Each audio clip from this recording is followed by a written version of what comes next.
2014 in review, the good, the bad and the ugly. 2014 had plenty of new challengers trying to compete with established manufacturers. This shook things up a bit, so we have some new faces in our lineup of the best, worst and ugliest phones of the year.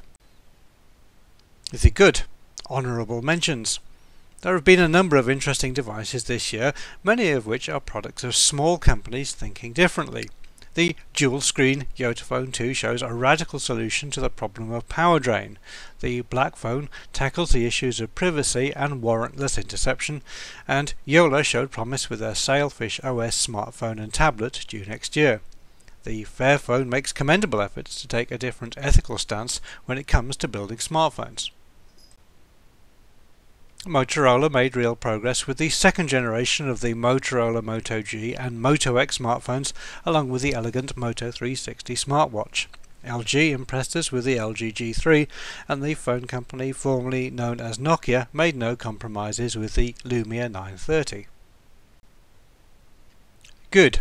HTC One M8 and One E8. The HTC One M8 and One E8 are a pair of closely related high-end smartphones. The M8 has an elegant metal housing that makes it look distinctive, but the tricky dual camera manages to put some customers off.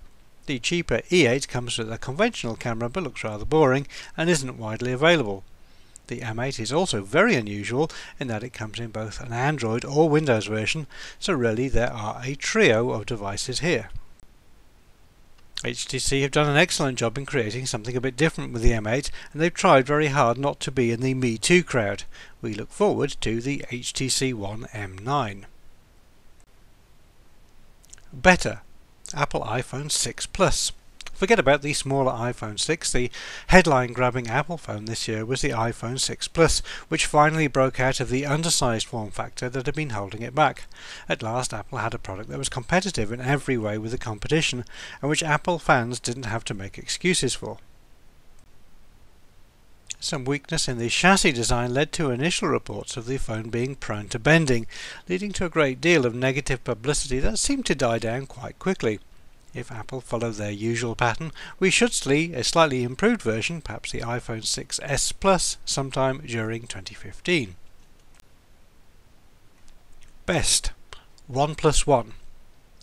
A flagship class device for half the price of the competition or less, the OnePlus One makes very few compromises in terms of features or quality.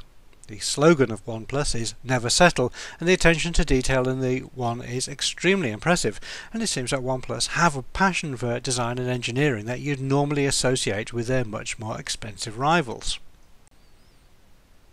It's a hard phone to get hold of. You usually have to get an invite first, although there have been some released to the general public, and some devices have a problem with a yellowing at the bottom of the screen, which is possibly down to a rush production process.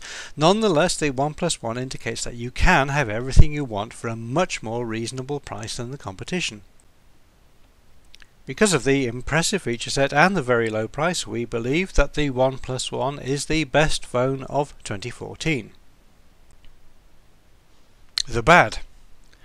Manufacturers have been pretty careful and boring in 2014 compared to 2013, which saw several handset disasters, but there were still phones that failed to reach their mark. Bad. Samsung Galaxy S5. The Samsung Galaxy S5 singularly failed to capture the imagination of consumers, even if it did sell reasonably well. An evolution of the S4, it seemed that there was very little to make the S5 stand out in terms of features or quality. You could probably sum the Galaxy S5 by saying that it is boring. Yes, Samsung do have more interesting devices in their product line, but this particular one is far too conservative. That having been said, it's a decent handset to have in all other respects, but it really does need to be exceptional to be truly competitive. Worse. Samsung Galaxy S5 Mini. Take the lackluster Galaxy S5 and remove almost all the really desirable features, and you end up with the Samsung Galaxy S5 Mini. Another addition to Samsung's exceptionally muddled range, the only real selling point of this phone was the name, which led people to believe that they'd get something as powerful as the S5. They didn't. Samsung have been doing this for a long time, and we think it's about time that they stopped passing off inferior handsets as mini versions of their flagship phones. Worst, Samsung Z.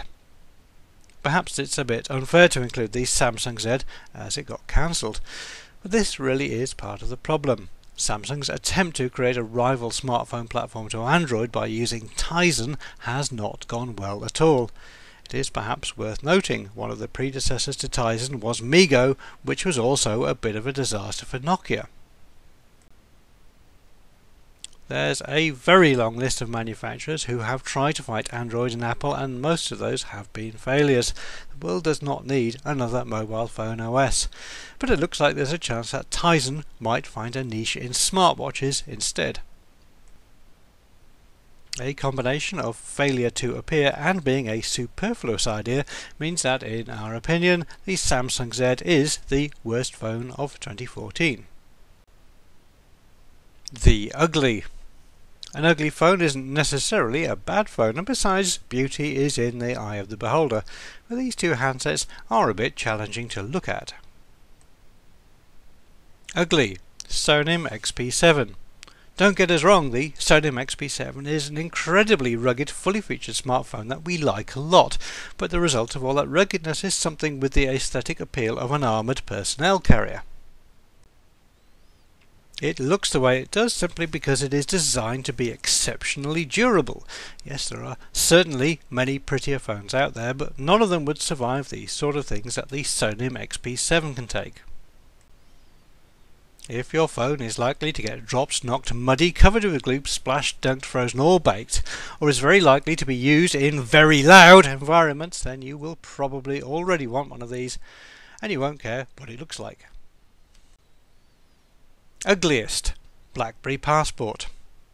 Again, there's quite a lot that is admirable about the BlackBerry Passport, and it certainly has appealed to long-suffering BlackBerry fans, but it is a hugely wide device that can be rather shocking when you take in its sheer physical bulk.